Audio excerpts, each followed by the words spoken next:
Inside Story Uganda, real source of political updates. Well, my reaction is that he's there for 40 years through the will of Ugandans. Because when you look at the history of this country, is that between independence and 1986, those were 24 years.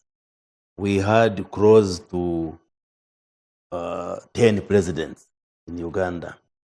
But we had the elections only once, December 1980, which were disputed, like we are saying. So the question is, where were those presidents coming from? Ugandans were not participating in electing who becomes a president.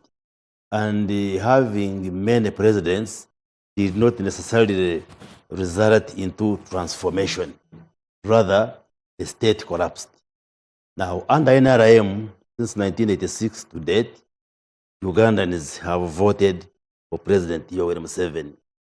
The lesson you draw from that is that Ugandans have appreciated that what you lack is not just changing presidents, but what Uganda lacked. With a questionable election, just hold on. What Ugandans lacked was having a leader, a president, who knows what to do and who is leading the transformation process of the country. Because when you look at that period when we had many presidents, some of them being there for months and days, and when we have had one president over this period, there has been appreciable transformation and progress in the 40 years. And that's why the president is voted again.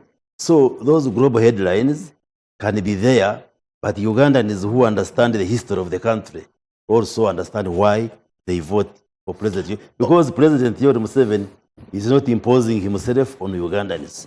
In the last election, there were 8 candidates who went out to canvass for support.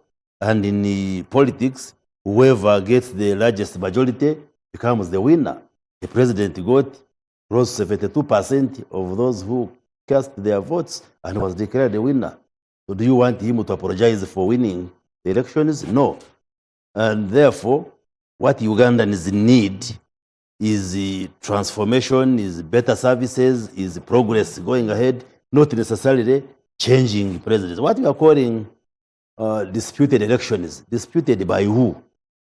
Well, some of the candidates who participated, particularly the leader of NUP, just went away, I think for Cheyo, if I can say that. But nobody, first of all, nobody chased him. I have said severally, the state is not hunting for him. There are constitutional means how to challenge an election. If you are not satisfied with the results, you will go to court, and the court determines the outcome. So there is no dispute. The dispute is in the people's just minds, especially what some of the opposition leaders feed the outside world through social media and so forth. But there is no dispute in Uganda. Uganda is peaceful from corner to corner. Ugandans have accepted the results. You saw how they turned up, how they have been celebrating the swearing in, and we are moving. And what we are calling transition is taking place in Uganda. That's why the other time we had the FDC as leader of opposition. Then they transited to NUP as leader of opposition. You see the high attrition rate in the parliament, where 60% plus of MPs lose, a new team comes. The councillors are being voted in and out. Transition is happening. What probably some of you... transition that's... Just hold on. What some of you want to call transition is the President Yoweri Museveni leaving power. That's not the definition. President Yoweri Museveni will leave power, of course, sometime later. But as long as the NRM party which he leads endorses him as a flag bearer, like it has done, and Ugandans vote for him, there is no big problem. Well, so the question of saying the main issue is politics and so forth, these issues of governance, issues of politics, are well articulated in the Constitution. Moses, there is so much fuss about the president's long stay in power and his age. Do you think these two are counting against him as he takes on the 7th term? Why would they count against him? Ugandans who voted for him knowing how old he is. There were people who are younger. It's not about age. People are saying, where are you taking us? So, for instance, there's something I liked about Nup. When their president was in Busoga, he made a statement. He said, I'm going to abolish PDM. He's younger than President Museveni. Now, I like that statement.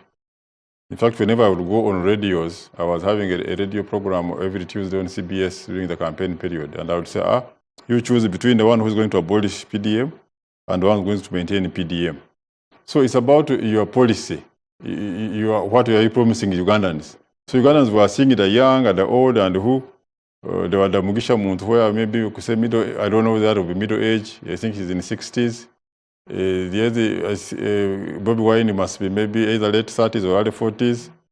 President Museveni in 80s. So people made a choice, depending on what message are you giving them.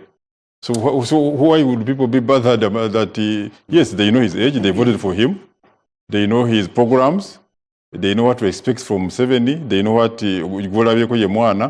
they know where he has gotten Uganda from, where it is today. In terms of security, Uganda is like an island in this area of East Africa, where you have South Sudan the other side, the DRC the other side, Sudan up, the other Sudan up, where there's chaos, and they know which case we had in Uganda. They see the economy transforming. That we have said, they see the roads being constructed. They see we have now recently started on construction of standard gauge railway. So that's what we're voting for. Honorable Semuju, is it possible now to give a clear prediction of what these 5 years will be like? What is certain and uncertain? You see, I think we're making progress as a country. People in the traditional opposition and NRM were all discussing issues of governance, issues of free and fair elections. The NRM along the way became defensive. The Honorable Barry Omons, the Honorable Margaret Mahanga, Honorable Frank Tumwebazi, I don't remember the fourth or the fifth. But after, I think, 2006 election, wrote a paper calling for an internal discussion about, I think, their own elections and by extension, the country's elections. Because when you are discussing elections, it is... Was this a dossier for NRM? I must have reported about it in Parliament. They saturated it. But that debate never happened, like the one of USG. NRM is allergic to those sort of debates. What we should be discussing, if we care about Uganda, is the quality of elections, not the outcome. Because Barry Omons wants us to celebrate 72%. In Rwanda, it is even, was it 90-something? Rwanda is peaceful from corner to corner. Their elections, the president gets 90-something%. That was Saddam Hussein. That is everybody. Most of the strongmen military people. Mubarak got 94? Yes. Most of the strongmen military people will get the percentages that they want. Even Tanzania has also been now spoiled by Museveni and Rajiri Rwanda. The Suluhu got 90-something. So it is not the percentages that you get, it is the quality of the election. Because national election is a national project. We've spent more than 2.5 trillion shilling on elections, taxpayers' money.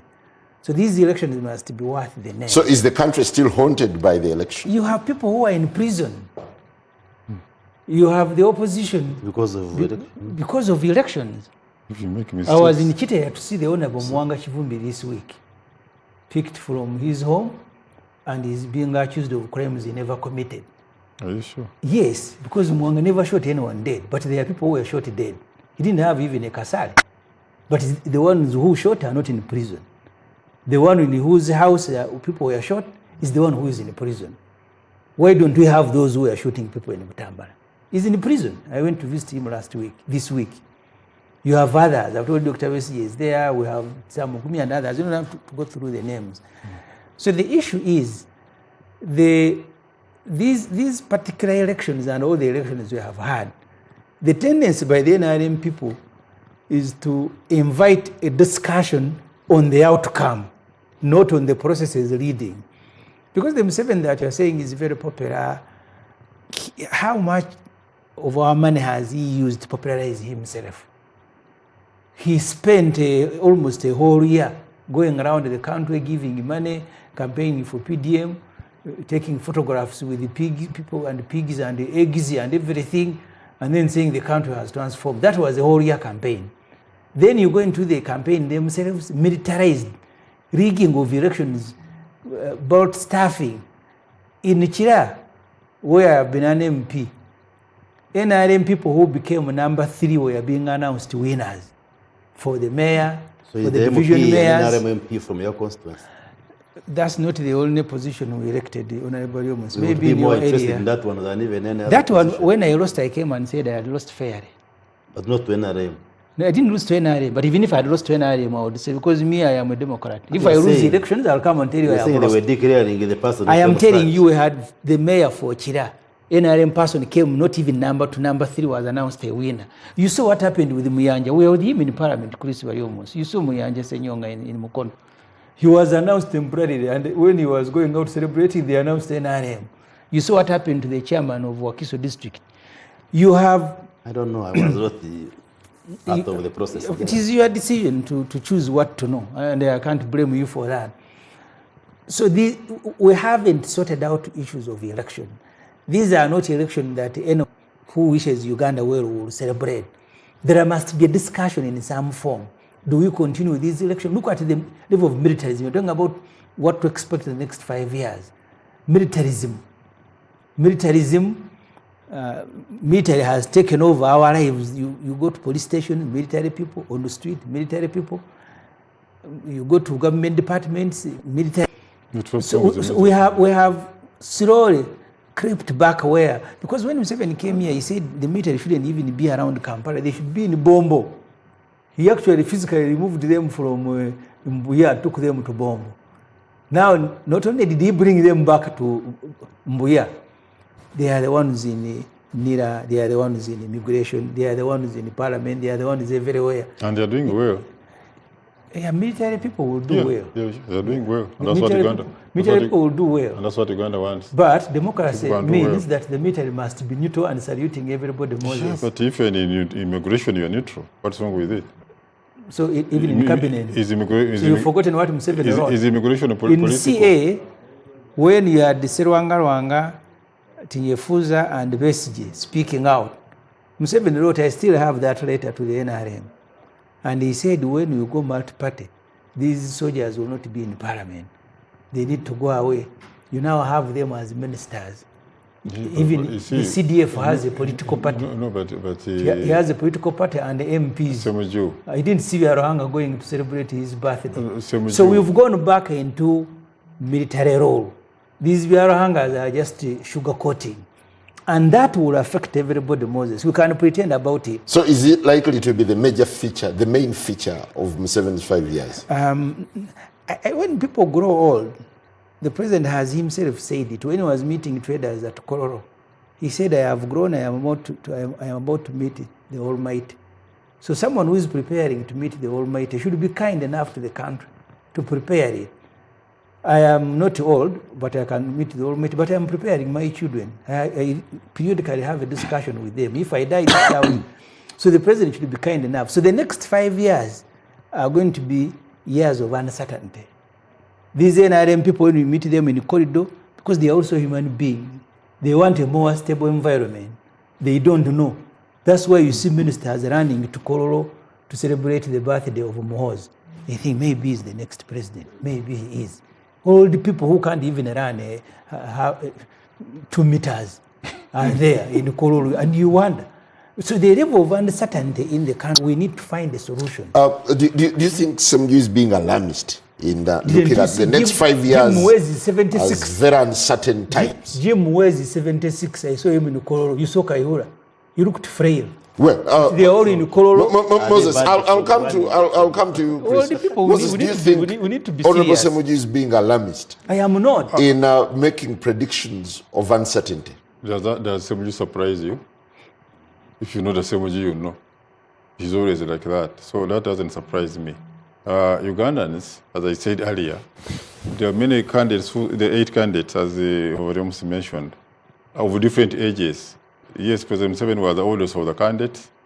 They chose President Museveni because of the policies and what he stands for, and made him president. Is this an election you can write home about? Yes. I participated in this election. I was Where military was all over the place. And but his military was he from Congo? But the law doesn't allow military to participate Not to in do what? elections. See, what did they participate? If you're going to cause chaos, the military will come in, definitely. If somebody wants to prepare to make chaos, the military will not say, oh, this is an election, somebody can do whatever he wants. No, they will come in because that's their role. So I don't see any problem. I was here in Kampala most of the campaign time. I was the agent. you approve of this election? Yes. The quality? Yes, I was an agent of candidate Yoweri Museveni at electoral commission meetings. NUP had their candidates, they had the agents. I think Rwomushana was used to open one of the meetings. Benjamin Katana used to be in those meetings from NUP side. We were discussing the electoral process, having a meeting almost every week with security involved. The head of police operations was meeting with us, chaired by the electoral commission chairperson, and other commissioners were attending those meetings. So issues where they had concerns, they would raise and we would discuss them in those meetings. So to say military, were the military people on the polling station? Yes, they were. They were. Me, I went and They voted. were. I went and voted here in Kampala. I didn't see any military person at the polling station. We counted the votes were there. There was no military in the voting. The votes were announced by electoral official at the polling station. It was not announced by the military. So the results So were what gives forwarded. you hope that the next 5 years are going to be bright, not as bleak as some of you say? Because we have had bright 40 years. Why should the 5 be a problem when we have had the 40 and the 40 are bright? Don't you know that? That's why we are here, because there's security in the country. There cannot be insecurity in these next 5 years. Whoever will try to bring insecurity in Uganda will definitely be dealt with like we have dealt with many before. Remember at one time we had the LRA fighting, we had the UPN, so we had the Front for National Salvation in West Nile. We had the ADF coming from Congo. We have dealt with all of them. Do you know of any now- unresolved political questions that need to be tackled in the next 5 years? I don't know of any, because Yes. everything is laid down in the Constitution of Uganda. If you want to change a president, it is clear how you change a president. If you want to change an MP, like they changed the Semuju, it is very clear. It was in the context of the Constitution. That's why Semuju cannot complaining, because his removal was constitutional. They did come and say, Semuju, get out, because you criticize the NRM. No. Moses, I never had the military. The person who defeated me never had the military. He didn't fire tear gas at me. I didn't fire tear gas. So where is the He military you didn't talk beat about? me. Things that Museveni was doing to his rivals. Firing tear gas at so their where is the meetings, military? stopping them No. from accessing their Please, venues. Let's simplify no. these I serious issues. was following all this in the electoral commission meetings. So you mean the tear gas was happening in the body room? Wait. And You you see, didn't see it? let me give you an example. Yes. When Bobby Wine went to Fort Potro for his rally, he was coming from Kasese side. And his venue where he was supposed to have a rally is where President Museveni had a rally earlier, before. And in the same venue, on the road from Kasese to Fort Potro town, for him, when he came and said, I want to go to town first, go to make a drive in Which was a town. very big crime. Yes, because the police said, no, you are already supposed to be there. But And that brings an altercation. Honorable Rwomushana, Because it was the police work doing Honorable Semuju maintaining seems to security. depict the next 5 years with a projection of chaos, uncertainty, and bleakness. Well, that is the Semuju at his best. That's the rhetoric. He's a pessimist, right? That's the rhetoric he has always had so I am the one imprisoning people for by many your years. Let me comment on the age of the president. Let me repeat the discussion we had in Parliament on amending the Constitution on age limit. Whereas some of us chose to engage in an intellectual debate, others went into physical fighting. And I said there are two types of aging, if I speak as a scientist. There's what we call chronological aging, that is adding on years, and biological aging. You might be chronologically aged when you are biologically young. For instance, you may meet somebody who is 60 years and he looks like an 100-year-old, depending on how you have looked after yourself. So President Yoweri Museveni is, while he is over 80, is still biologically sound. And that's why Ugandans voted him. If it was somebody who is senile with dementia and can't articulate, people would not have voted for him. That's why we amended the Constitution to say, let's remove the age limit. It will be the voters to decide. If you are young, because now an 18-year-old can stand for presidency. But people would say this is too young. You are too young to lead us. A person beyond 75 can stand. So it is up to the voters to say, because President Yoweri Museveni campaigned, he held over 140 rallies in the country, and people assessed him. If he was too old to lead, people would have said, you have overaged. So in as far as we are concerned, it's not an issue. It's not an issue. And it's not a question of biology. It's more of ideology. What are you articulating? What are you going to do for Ugandans? How are you going to fight poverty? How are you going to address the quality of life of Ugandans? And that's why even those whom you are saying we are young, we have voted out, we are not voted. There are some who are in their 30s and 40s standing for the president, but they were looking at the manifestos. If you are 30 and you are not promising anything useful to Ugandans, they won't vote you, so it's not a question of age. In any case, the president will be the head of government, but he has an institution. So are you looking at a stronger Museveni in the next 5 years? To deliver. So the next 5 years, they are articulated. Is it a stronger Museveni who is awakening the country now? Yes, he remains strong like he has been. Because there is a manifesto that we presented to Ugandans. There is a national development plan which articulates the vision of the country and the government in the next 5 years, and the other instruments. And those are what translate into annual plans of the different sectors.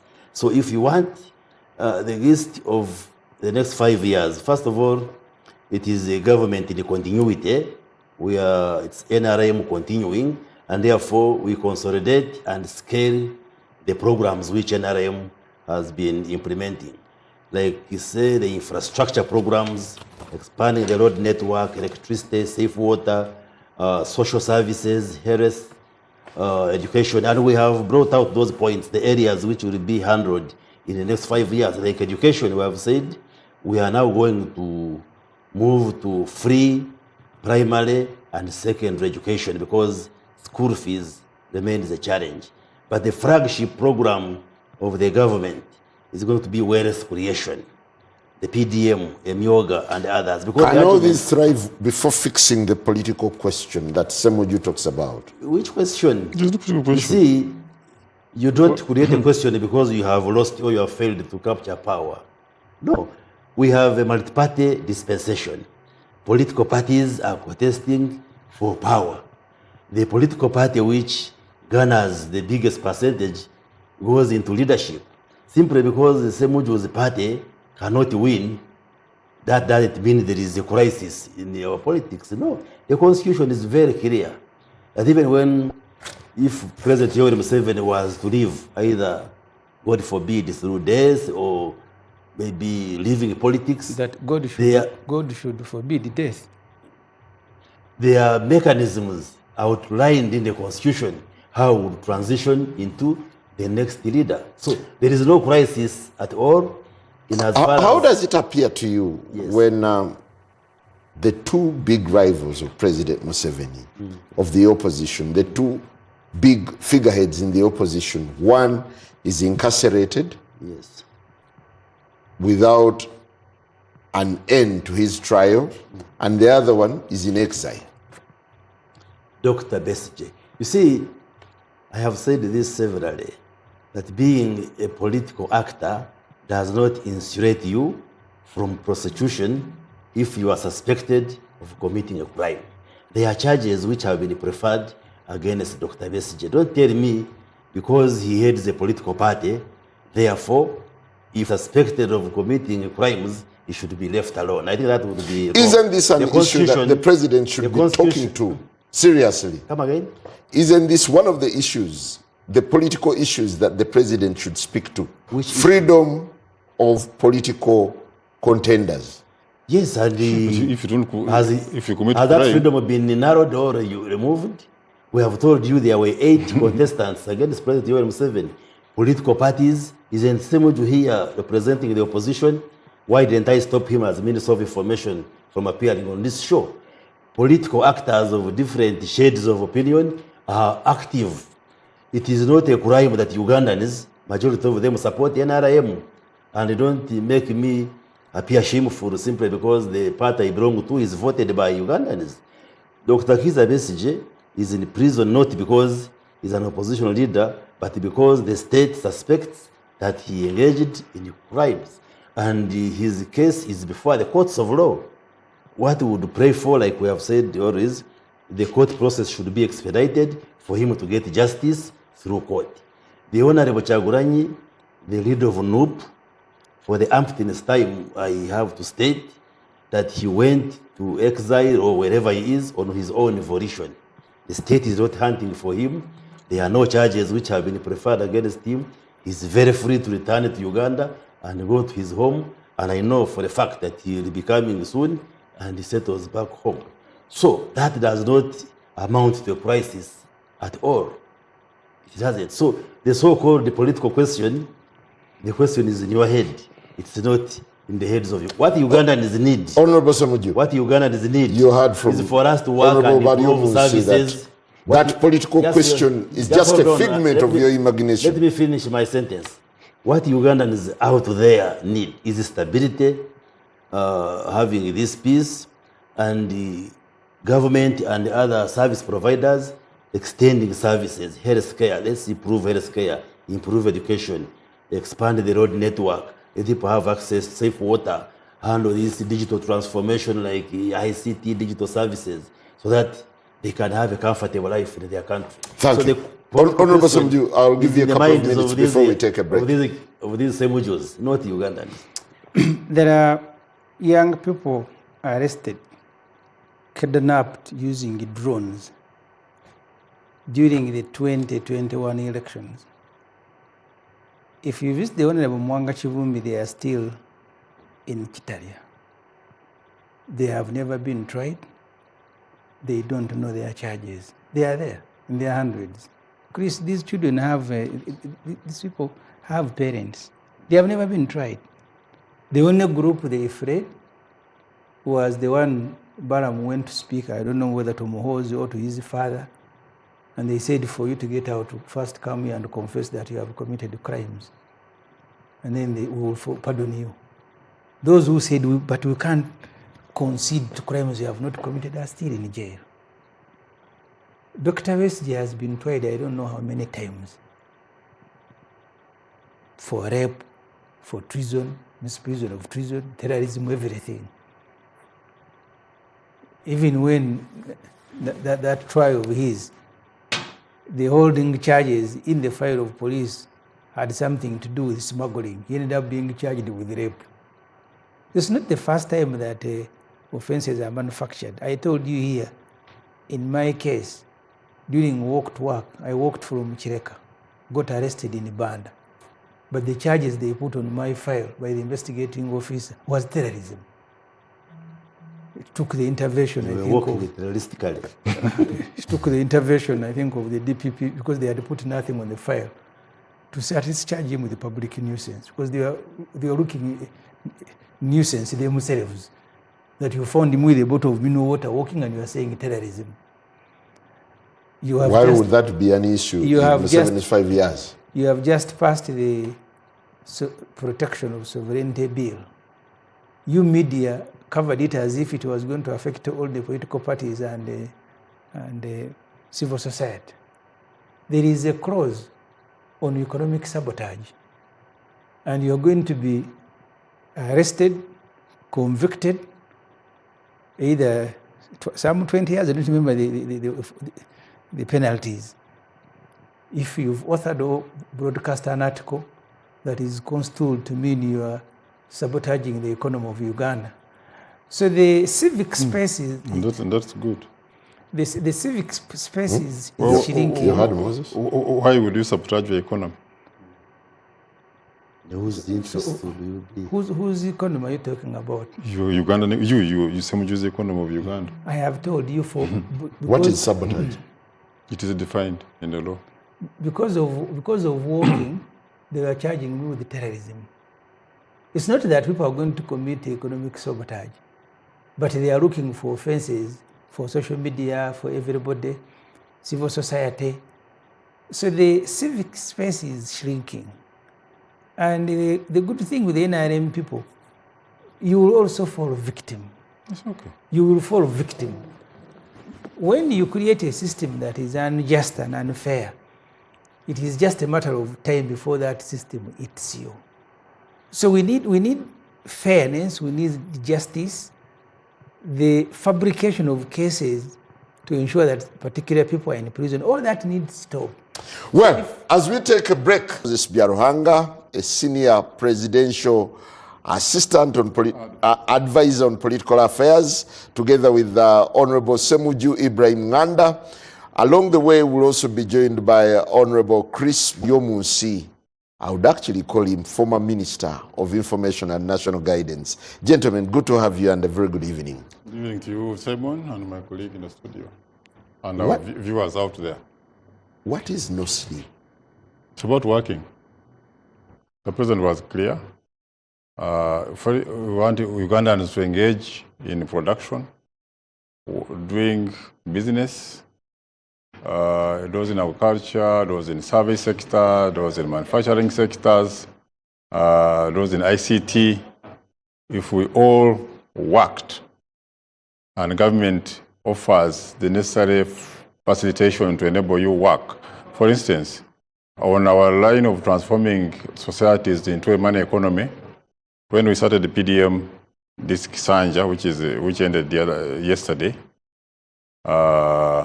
we have so far spent 3.7 trillion shillings under PDM, reaching out to 3.7 million households. Now, those households, yesterday I was at a function of one of the members of parliament who saw in yesterday, the Honorable Linda Uma, our woman MP in Lira district. And they asked in the crowd, they said, is there somebody here who has benefited from PDM? He said, yes. One lady stood up, there were others, but one lady stood up and said, me, I benefited, I got 1 million shillings, I invested in piggery. I said, people are employing. He said, in the family, I'm employing about 5 people. She bought 5 pigs. One has already given birth to 13 kids. And if all the 5 produce around 10 or thereabout, she will be, in the near future, she will be having over 4 million shillings. Moses, you're kidding. I'm into piggery. I know the dynamics. Well, somebody was telling me. You can tell me, you can tell your story. This is her story. Okay. Yeah, you can tell us yours. And I know of other people. You see that when the president was even traveling around the country doing PDM, he was showing those videos of Ijala and others. Those Ijala was not from PDM, but there are many other PDM beneficiaries who tell you, I received this money, I did ABCD. There's this lady here in City Putambala, whom the president has been showing on videos, who benefited from PDM, and they are there. So, here in Kampala, during these elections, we met, Kampala has 98 parishes. Each one so far has about 350 beneficiaries. We have met all of them here in Kampala. I know them we have all the list of the beneficiaries. I've met them, and they are there. So the question is, if the 3.7 trillion has gone into production through PDM, we are also offering funds for for manufacturing through UDB. The UDB funds are there. So far, we have been capitalizing almost 1 trillion every year in UDB to help the side of manufacturing, The service sectors like tourism, all that is working. And if you want to see the effect of this, when people earn income through PDM, those who benefit and those they employ, because almost on average, every project employs like 2 people. So if you have reached out to 3.7 million households, and each one was employing 2 people, you're talking over 7 million people employed in All PDM. said and done. Yep. Has the country been sleeping? Some people have not been in the money economy. You see, when we carried out census in 2024, the people who are in the money economy then had increased to 68%, and those who are not in the money economy were 32%. You can say those who are sleeping. And you see, the president used this as a metaphor. I'm a student of literature. I studied literature. If you didn't study literature, please listen to me. That's what we call a metaphor, or using irony.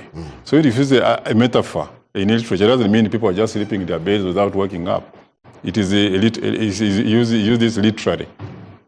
So don't take it from it's just a face value meeting. Thank you. Honorable Semuju, Chisanja, no sleep. How captivating is it? And how best would you unpack it as President Museveni now goes 40 plus in power? I think it is easy to judge government. Under the last 5 years, we're implementing National Development Plan 3.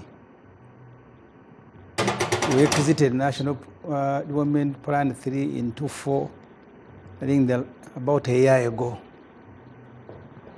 The performance of government on a program it assigned itself. PDM? No, the National Development Plan. NDPS. Was below 25% in all sectors. We've now gone into National Development Plan 4.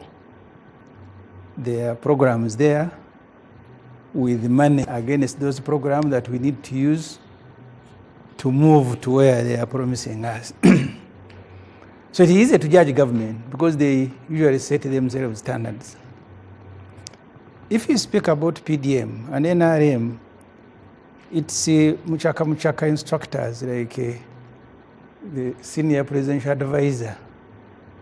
They always celebrate distribution, whether it is of seedling, even if they dried in a store, as long as they took a record that seedlings went away. Because that's what happened under Operation Wealth Creation, if you read the reports of the Auditor General. You don't judge the success of PDM by the number that have received the money. You judge by the number that have transformed. Because the target of this program was the 39% households who the government said are not in the money economy.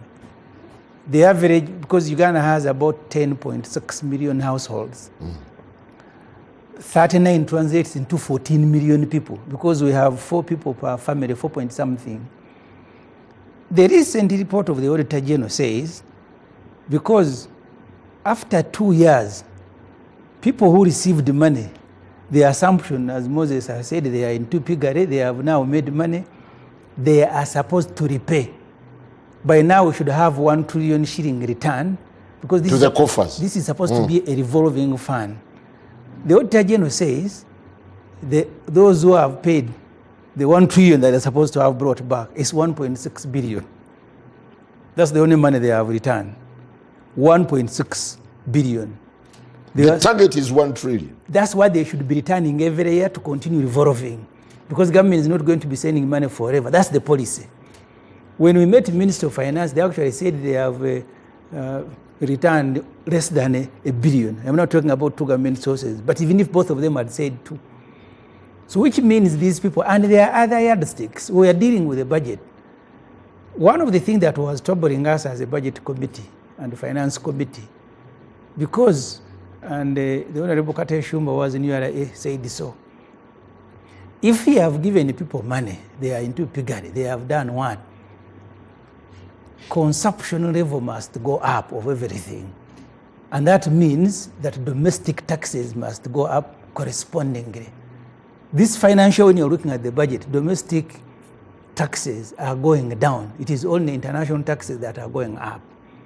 So if you want to use yardsticks beyond the sloganeering and politics, we haven't registered success. The only success, I agree with Moses, is that they went and stood on top of a hill and started distributing money, and people who have money are happy. When you call one in a crowd, they will gladly say, I am here, I received.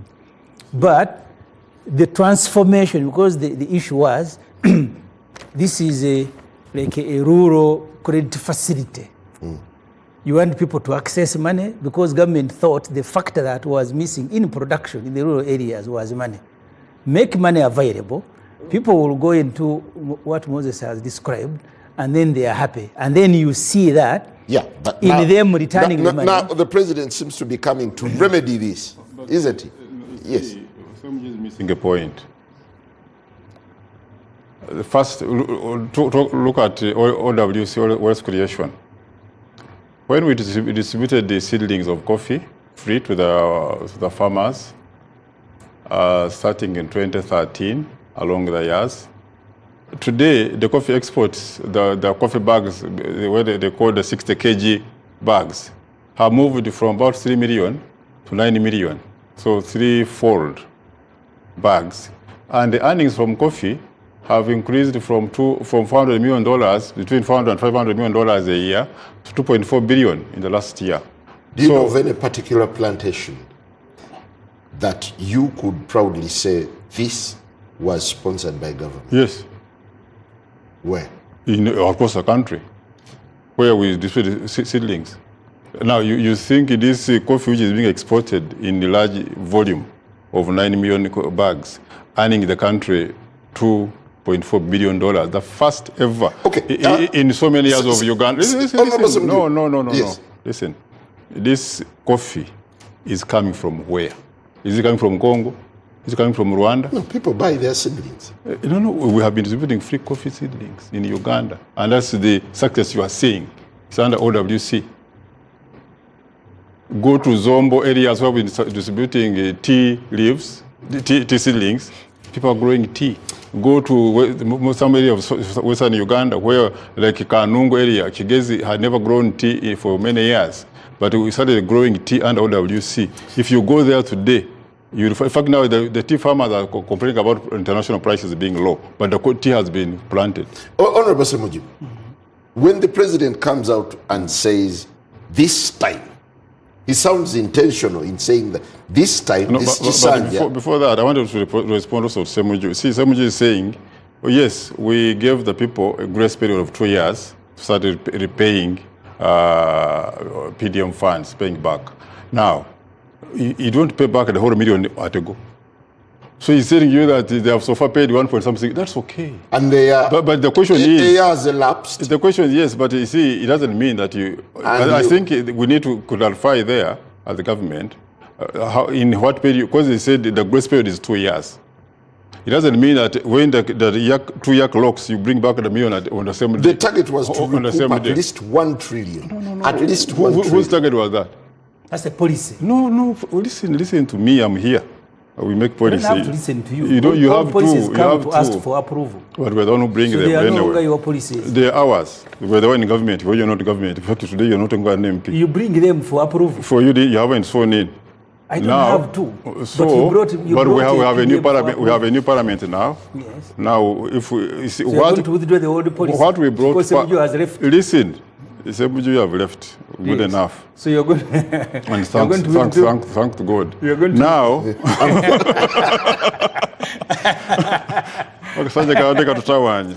So you see, we said we gave a grace period of 2 years. Now, Semuju is assuming that after the year clocks 2 years, you bring the whole million at a go. Can you call PDM a success story? Yes, it is. Where you have not even recouped. No, it's not about our issue was not just about recouping. Our issue was helping these people with the capital to start businesses, which they have done. Now, on the question of payment, they have defaulted. We gave them a grace period of 2 years. We need to sensitize them on the mode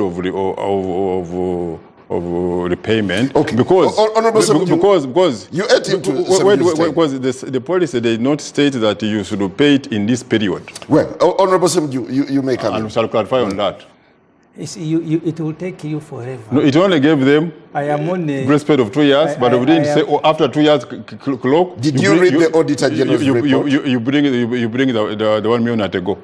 The Auditor General was talking about recovery. Even when you borrow from the bank, you have borrowed 10 million, and they give you a grace period of, say, 3 months. Doesn't mean that you bring the 10 million after 3 months. Well, it is easy, and you can eat into my time. What we are supposed to have recovered by today. You don't, well, I don't have that figure on me. So then but why are you? no, You said you but drafted the the policy. success. No, it is not clear. That was not clarified. Okay. It's not clarified. I can get you the figures here. I mean, See, for me, Yeah. the issue, because these are government reports. Yeah.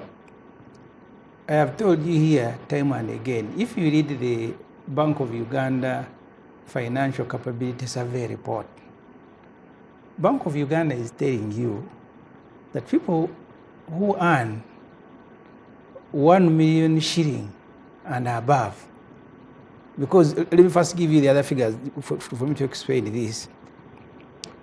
URA has on its register, because URA collects more money from pay as you earn, which is 7 trillion.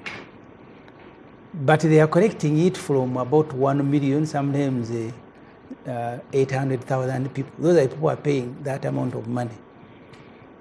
In the formal, people who have formal employment that you can tax to grow a country, you can look at this, because in the public service you have just less than 500,000. If you look at the NSSF has about 2 million registered contributors, but annually you have about 800,000 who are contributing. But also if you look at the register of URA, people who directly pay as you earn, they have, I think, about 2 million, but less than 1 million are contributing. Well, So Honorable the- Samuel, yeah, so in essence, what does Museveni's 7th term bring to the country? It brings nothing. And I have seen people making argument. Moses is celebrating I have left parliament, and he has every reason to do so. Kasajja kali katawa. That was tongue in cheek, I imagine.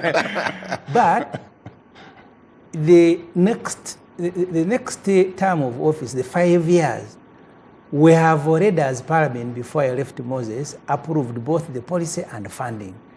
The next 1 year, what will be done in the next 1 year is already passed by parliament. So 1 year is gone. And what have we passed? 84 trillion budget, 33 trillion is for debt servicing. You have about 10 trillion paying government employees. 8 trillion other recurrent expenditure, vehicles, fuel, seminars, special bills, etc. Moses, if you look at the 14 million people who are 39% households in Uganda, in the last 4 years, you can even add the 1 trillion that came in last. The last time when I was making a presentation to Parliament, you had spent about 4.3 trillion on 14 million people under PDM. Because 1 trillion is also passed, it is gone. For next financial year? We've closed the term. So in this 5-year term, because we started with 300 million, No, the total. preparation hadn't been done. I got a figure today from finance. I don't have to go to, No, I don't have to go to finance. I passed the money to Parliament. You can have your figure, Moses. What you pass and what me. see? You will argue your figure, I am arguing mine. And you don't have same to. with you. You have had issues of what you have passed and what has been released not being the same.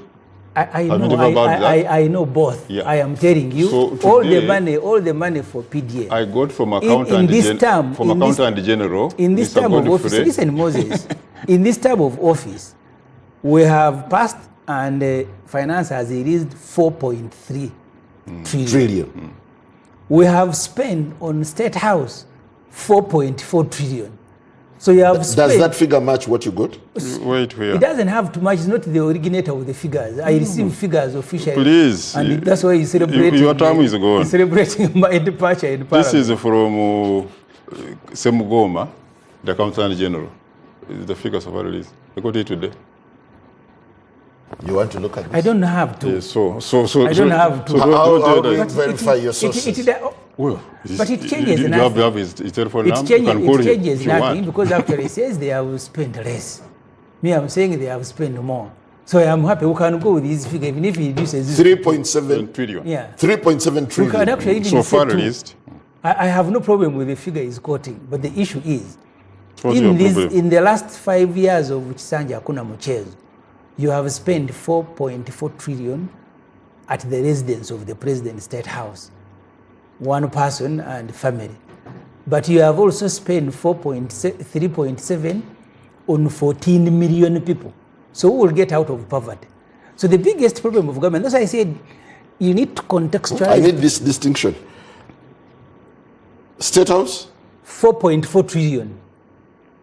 14 million people under PDM, the 39% households, you've spent, according to Yarohanga, 3.7.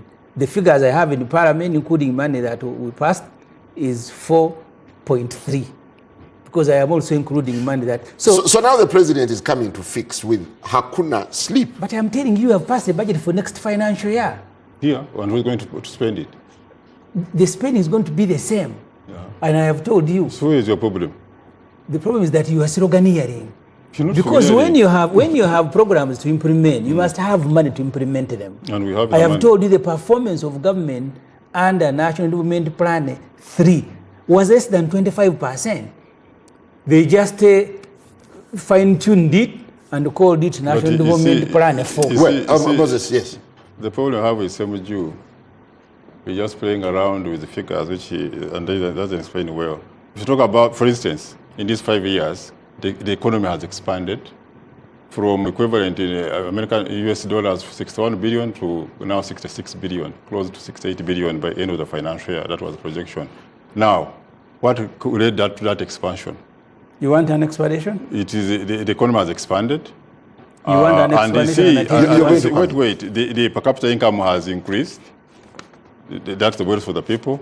And when you come back to PDM again, when you look at the people who have benefited from PDM, when they earn that income, like those who are selling, I went to Luwero in 2023 and met all PDM beneficiaries from Luwero sub-county. There are about 1,200 of them.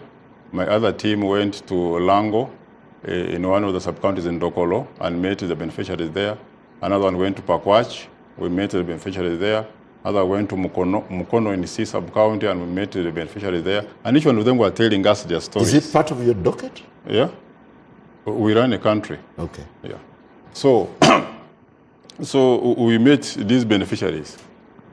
And they were telling us their stories. I've benefited this, I've done this, I've done this, and done this. Even where there were mistakes of people asking for them to pay money to receive, before they receive the 1 million, they gave us all those reports, and the action was taken on the culprits. So when I talk about the impact of PDM, I know what I'm talking about because we have been dealing with the people directly.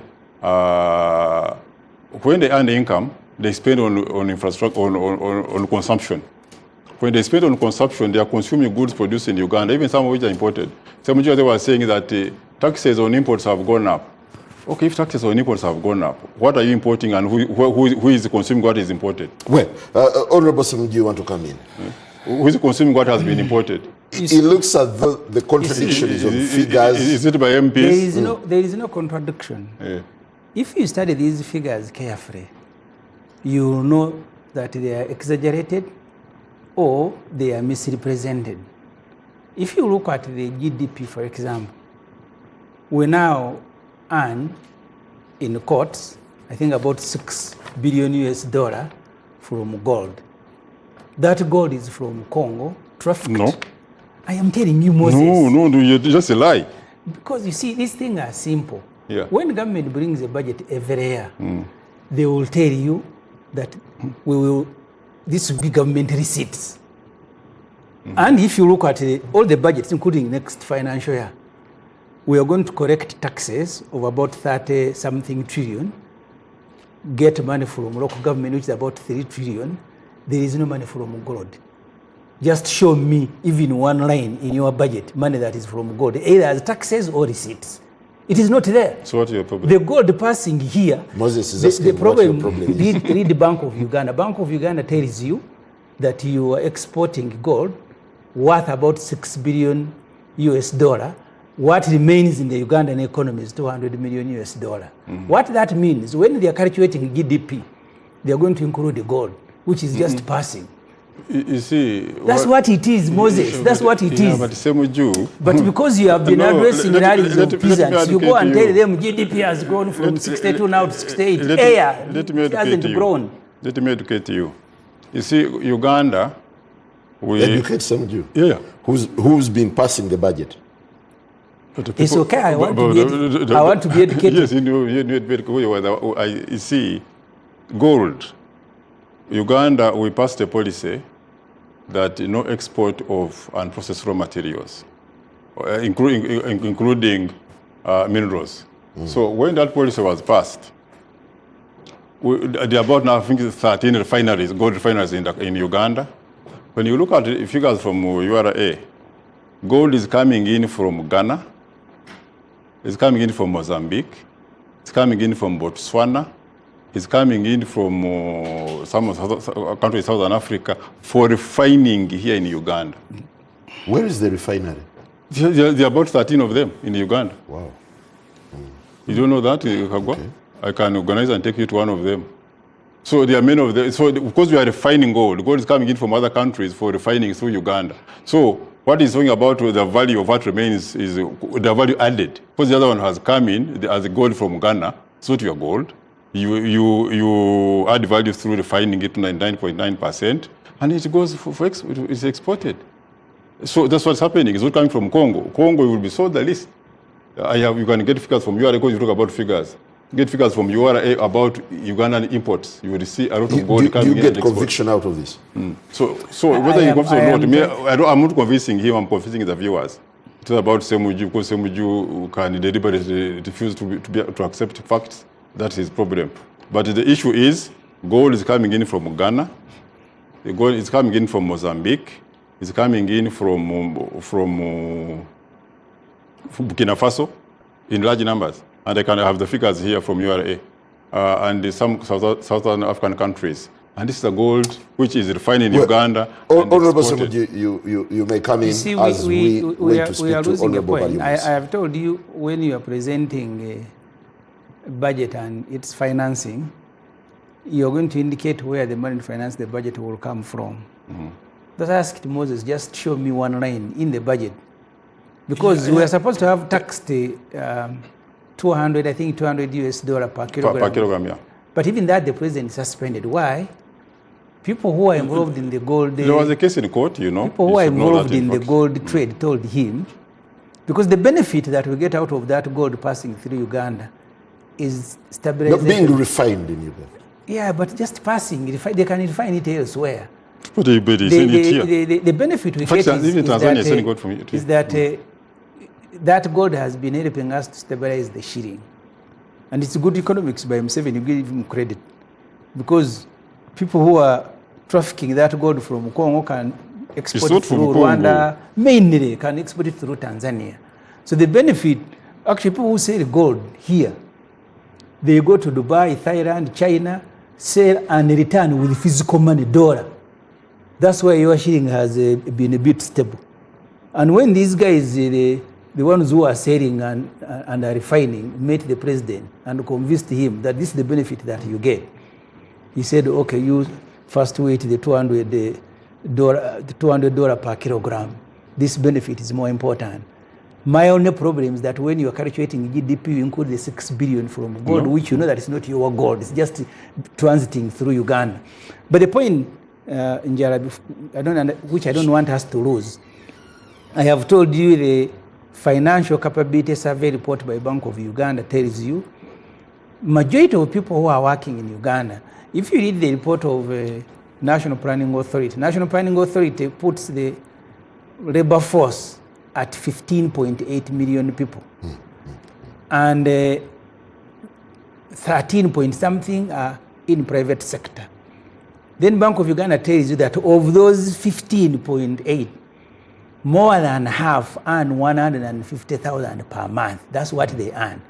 The ones who hand to mouth, the ones who go to all the factories in Namamvi, they just go to get money to buy a chapati and go home. That's what should be bothering someone in the government, that you have people walk, stream every morning, and you can go even tomorrow, stream into factories, and then 95% of them are earning 150 because they pay them 7,000 a day. I have formally complained to the Minister for Investment, Evelyn Anita, and I said, these guys are being exploited. But they continue. She said, okay, at least they are working. We have those who are not working at all. The report of the IMF tells you that Uganda is not utilizing 60% of its labor force. You meet the younger people in trading centers every day. What are they doing? 60% of our labor force is not utilized. If Kisanja, hence no sleep. If Kisanja no sleep is going to change anything, you start seeing it in the budget, because 60% of the population is in agriculture.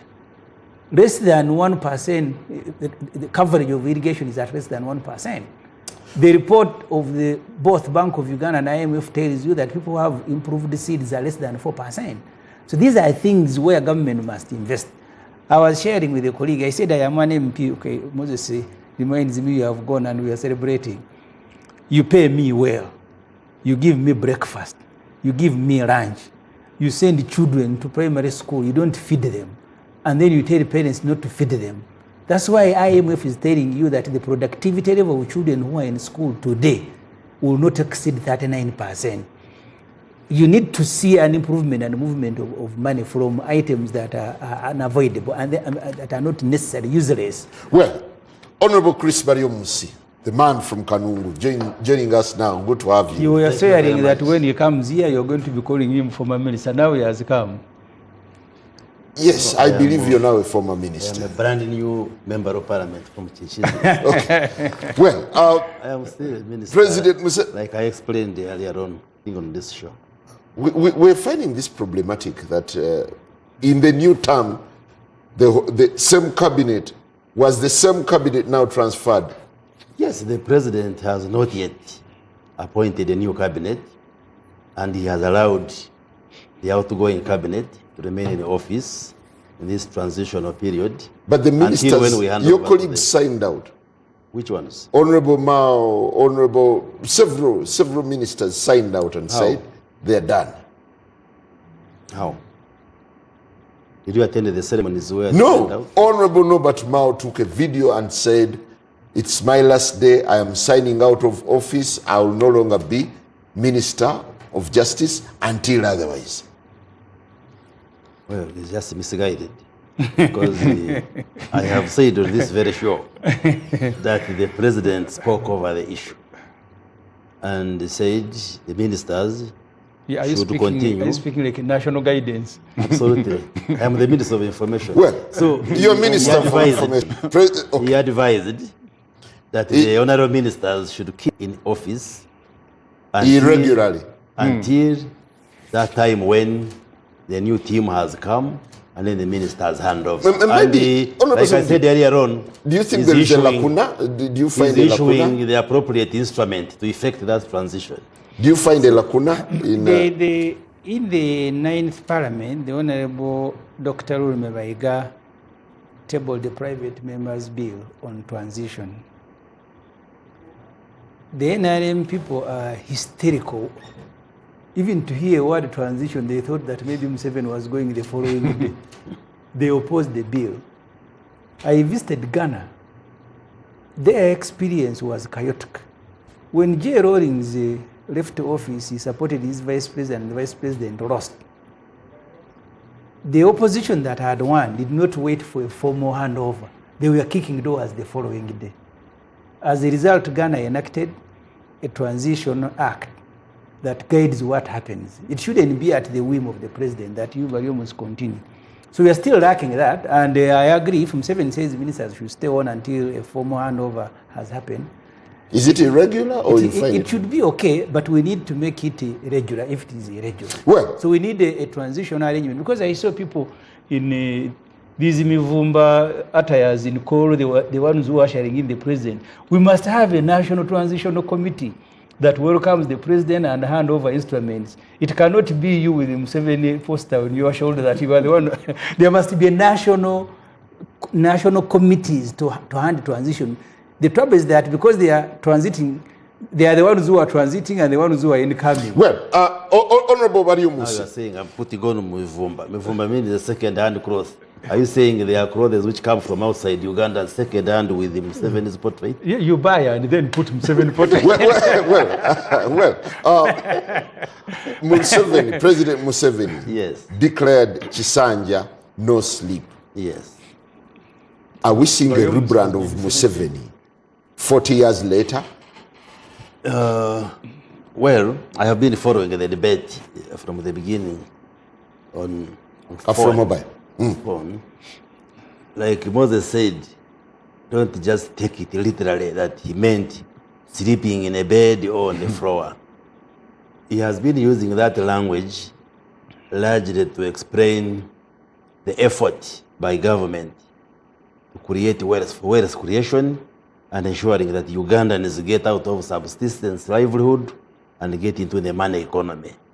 And you recall that in the 2014 census, the statistics that we got were that up to 68% of Ugandan households were in subsistence economy. Subsistence means hand to mouth.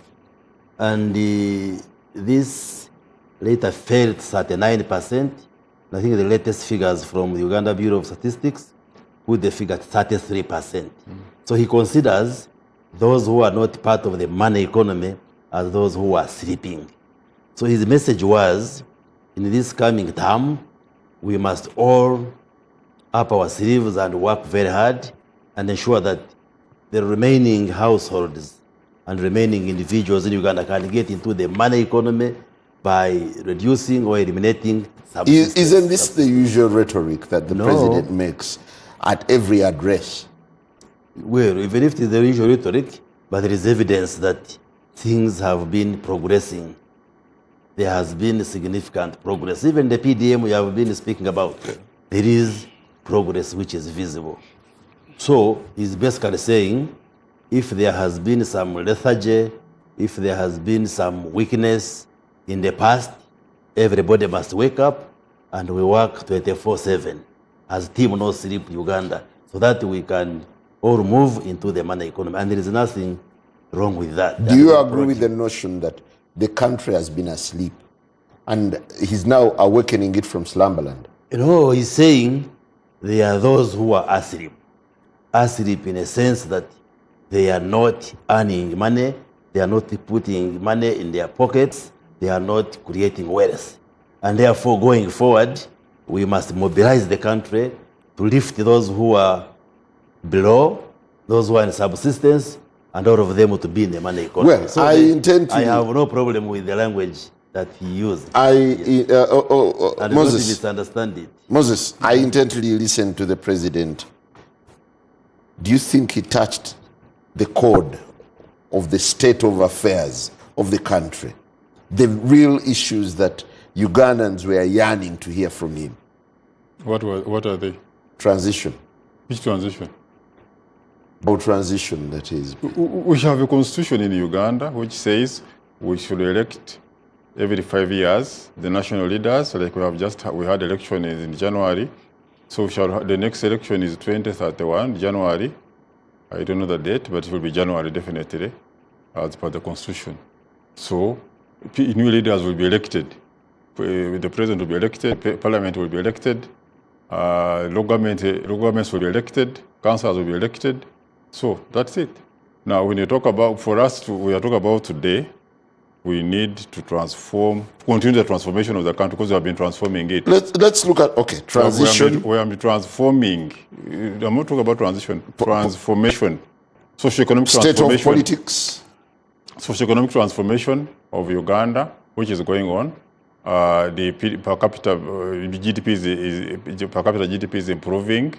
People, like I said, and the Honorable Rwomushana has also added, that the beneficiaries of PDM are getting out of poverty. through investment of that money, those who are using it well. And if you look, the other day... Is this the most critical thing? Definitely. People must get out of poverty. For if your critical thing is transition, your critical thing is people get out of poverty. So here we are at loggerheads. What is critical is transition. What can be more critical than improving people the getting welfare? out of poverty? Honorable Semuju, what do you think were the misses in the president's inaugural The most address? critical thing today is getting out of poverty. I'm getting back, yes. You see, I covered Mr. Museveni as a journalist. Even when we had a radio program attended by Chris, Museveni will never address an issue straight. Never. He will give a lengthy background, and then the issues you want him to touch, he will scratch them and then he will end. I went to cover the movement conference in Chankwanz 2003. I was at Monitor. The issue that was troubling the country was the maneuvers to remove the term limits from the constitution. Museveni gave a 2-hour and I think 15 minutes address on creation of man from Mugenyi, what. Towards the end, he said there is also this issue, one paragraph. But that's what the country was waiting to listen to. When we went to Parliament, in the 9th Parliament, younger MPs and he was meeting groups. So he meets one group, starts his ideology, Pan-Africanism, those things that he likes.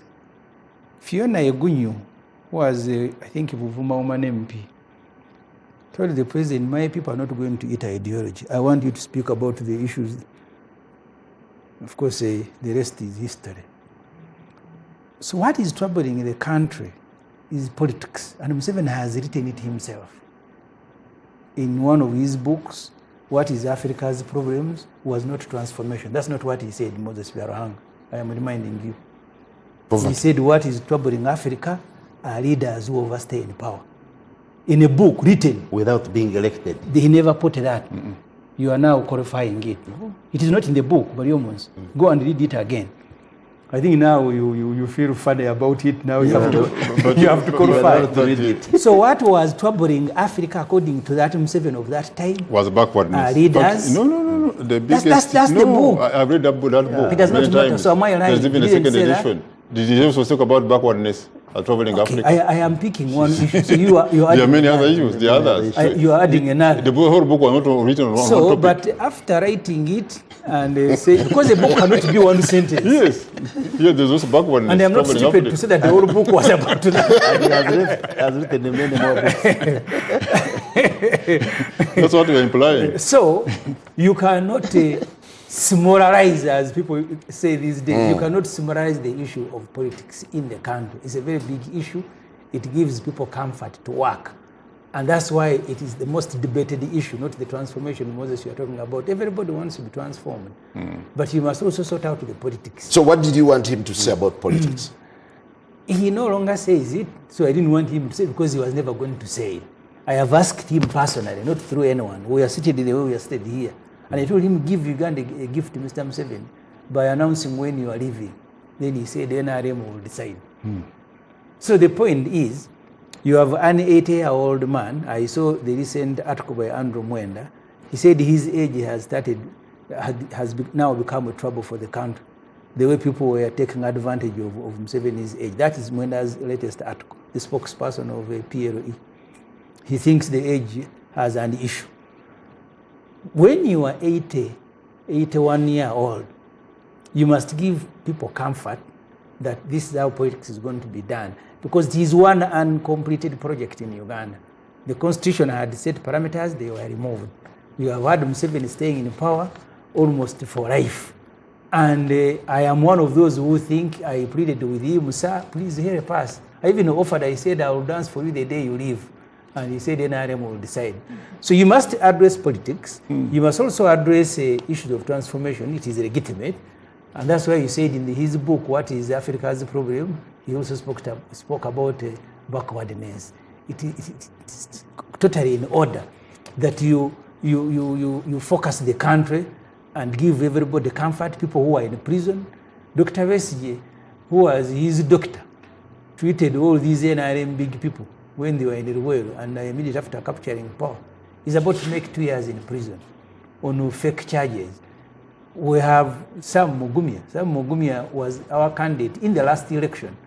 He was kidnapped from Barara. Up to now, we don't know where he is. Well, our secretary for international relations, Sam Makoha, is in Ruzira. No leaders and supporters are all in Ruzira. They have parents. There are those who have been killed. Those issues you must address, because the issue of the election, the president is being sworn in after an election.